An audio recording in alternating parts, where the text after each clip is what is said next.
حضرت سیدنا محمد بن فضیل رحمۃ اللہ علیہ فرماتے ہیں کہ میں نے ایک نوجوان کو زمین پر لیٹے ہوئے دیکھا۔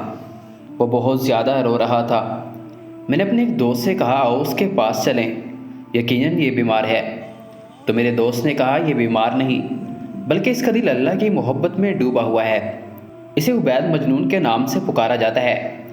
حضرت سیدنا بن فضیل رحمۃ اللہ علیہ فرماتے ہیں میں اس کے قریب ہوا تو دیکھا کہ اس نوجوان کا جسم کمزور تھا اور اس پر اون کا ایک جبہ تھا، اور وہ کہہ رہا تھا تعجب ہے اس پر جس نے تیری محبت کی مٹھاس کو چکھ لیا، وہ کیسے تیری بارگاہ سے دور ہو سکتا ہے۔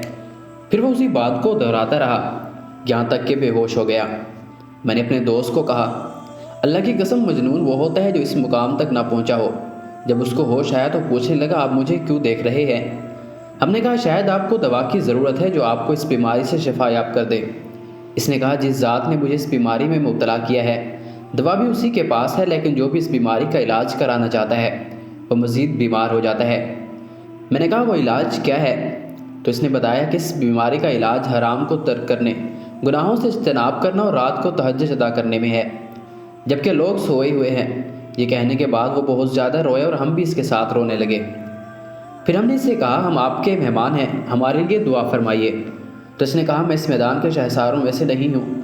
ہم نے اس کو قسم دی تو اس نے دعا کی اللہ ہمارے اور آپ کے اعمال صالحہ قبول فرمائے اور مغفرت کے ساتھ تمہاری میزبانی فرمائے، جنت کو تمہارا ٹھکانہ بنائے اور تمہارے اور میرے دل میں موت کی یاد ڈال دے۔ پھر ہم اس سے جدا ہو گئے، اس حال میں کہ ہمیں اس کے اچھے الفاظ پر مشتمل دعا بڑی بھری لگی اور اس کے کلام و نصیحت سے ہمارے دل زندہ ہو گئے۔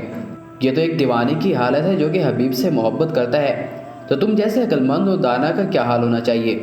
تمہارا رب تمہیں بلاتا ہے لیکن تم جواب نہیں دیتے، تمہیں توبہ کا حکم دیتا ہے مگر تم توبہ نہیں کرتے۔ وہ چاہتا ہے کہ تم اس کی بارگاہ میں حاضر رہے اور تم ہو کہ ہر وقت غائب رہتے ہو۔ کب تک تم اپنی عمر ضائع کرتے رہو گے؟ حالانکہ اس سے تمہیں کچھ نہیں ملا۔ تم اسی بارگاہ میں توبہ کے لیے جلدی کرو، وہ تمہارے قریب ہے۔ تم اسے ہدایت و توفیق کا سوال کرو، اس لیے کہ وہ اپنے مانگنے والوں کو عطا کرتا ہے۔